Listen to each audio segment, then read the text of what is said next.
কৃষ্ণনগরে সেই অভিশপ্ত কুঠি।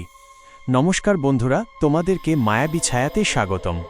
আজ আমি তোমাদেরকে কৃষ্ণনগরের একটা রক্তহীন করা গল্প শোনাব, যে ঘটনার রেশ আজও কৃষ্ণনগরের মানুষের মনে ভয় ধরিয়ে দেয়।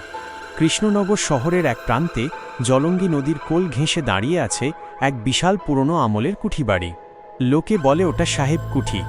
দিনের বেলাতেও সেখানে কেউ একা যাওয়ার সাহস পায় না। গল্পটা শুরু হয় সোমনাথকে দিয়ে, যে পেশায় একজন ফটোগ্রাফার। পুরনো স্থাপত্যের নেশায় সে একদিন বিকেলে পৌঁছে গিয়েছিল সেই কুঠির সামনে। রহস্যের শুরু। সূর্য তখন পাটে বসেছে, আকাশটা সিঁদুরে লাল। সোমনাথ যখন ক্যামেরা নিয়ে কুঠির ভেতরে ঢুকল, এক অদ্ভুত শীতল হাওয়া তাকে স্পর্শ করে গেল। চারদিক নিস্তব্ধ, শুধু মাঝে মাঝে ডানা ঝাপটানোর শব্দ। সে যখন দোতলার বারান্দায় দাঁড়িয়ে একটা ছবি তুলতে যাবে, হঠাৎ ক্যামেরার লেন্স দিয়ে দেখল পেছনের অন্ধকার ঘরে কেউ একজন দাঁড়িয়ে আছে।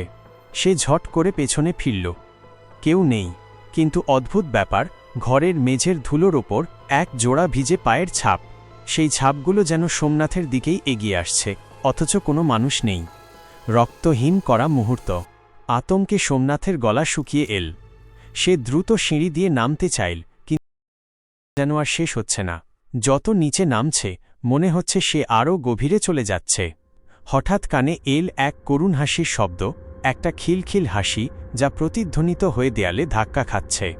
সে টর্চ জ্বালাতেই দেখল কুঠির দেয়ালে টাঙানো পুরনো তৈলচিত্রগুলোর চোখ থেকে টপটপ করে লাল রঙের কিছু গড়িয়ে পড়ছে। না, ওটা রং নয়, টাটকা রক্ত।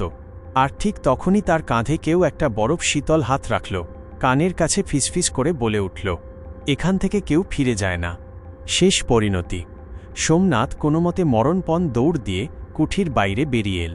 কিন্তু বাইরে এসে দেখল যে রোদেলা বিকেলে সে ঢুকেছিল সেটা এখন অমাবস্যার ঘুটঘুটে অন্ধকার রাত।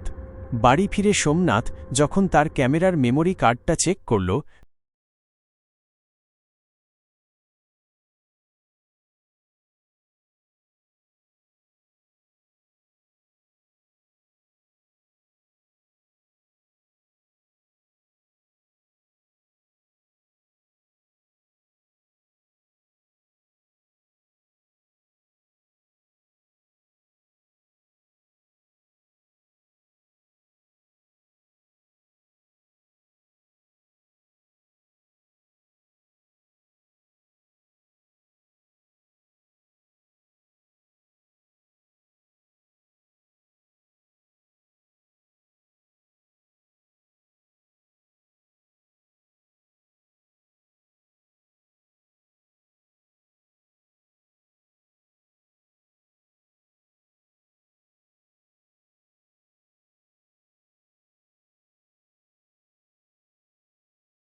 বৃদ্ধ লোকটা সোমনাথের কথা শুনে শিউরে উঠলেন। তিনি জানালেন, আজ থেকে প্রায় ১৫০ বছর আগে ওই কুঠির মালিক এক জমিদারের মেয়ে ছিল রঞ্জিনী। সে এক সাধারণ গ্রাম্য ছেলের প্রেমে পড়েছিল। জমিদার তা মেনে নিতে পারেননি। জনশ্রুতি আছে সেই ছেলেকে ওই কুঠির এক গোপন কুঠুরিতে জ্যান্ত দেওয়ালে গেঁথে দেওয়া হয়েছিল। আর রঞ্জিনী সেই শোকে ওই কুঠির ছাদ থেকে ঝাঁপ দিয়ে প্রাণ দেয়। মৃত্যুর আগে সে অভিশাপ দিয়েছিল, এই কুঠিতে যে পা রাখবে সে কোনোদিন শান্তিতে থাকতে পারবে না। চূড়ান্ত মুহূর্ত। সেই রাতেই সোমনাথের মোবাইলে একটা মেসেজ এল। কোনো নম্বর নেই, শুধু লেখা, তুমি কি আমার রঞ্জিনীকে দেখেছ? সোমনাথ আয়নার সামনে দাঁড়াতেই দেখল তার নিজের মুখটা ধীরে ধীরে বদলে যাচ্ছে। তার গায়ের চামড়া ফ্যাকাশে হয়ে আসছে, আর গলার কাছে ফুটে উঠছে কালো আঙুলের দাগ, ঠিক যেন কেউ তাকে শ্বাসরোধ করে মারার চেষ্টা করছে। সে চিৎকার করতে চাইল, কিন্তু গলা দিয়ে কোনো আওয়াজ বেরোল না। হঠাৎ সারা ঘরের আলো নিভে গেল।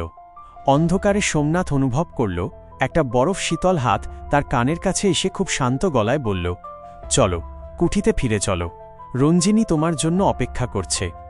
পরদিন সকালে পুলিশ সোমনাথের ঘর থেকে কোনো চিহ্ন পায়নি। শুধু মেঝের ওপর পড়েছিল তার ক্যামেরাটা। আর ক্যামেরার স্ক্রিনে ভেসে উঠছিল সেই সাহেব কুঠির বারান্দায় দাঁড়িয়ে থাকা সোমনাথের একটি ছবি, যেখানে তার পাশে দাঁড়িয়ে আছে এক সাদা পোশাক পরা ছায়ামূর্তি। বন্ধুরা, এই ছিল কৃষ্ণনগরের সেই রক্তহীন করা ঘটনার শেষ পরিণতি। মায়াবী ছায়াতে আজকের মতো এটুকুই।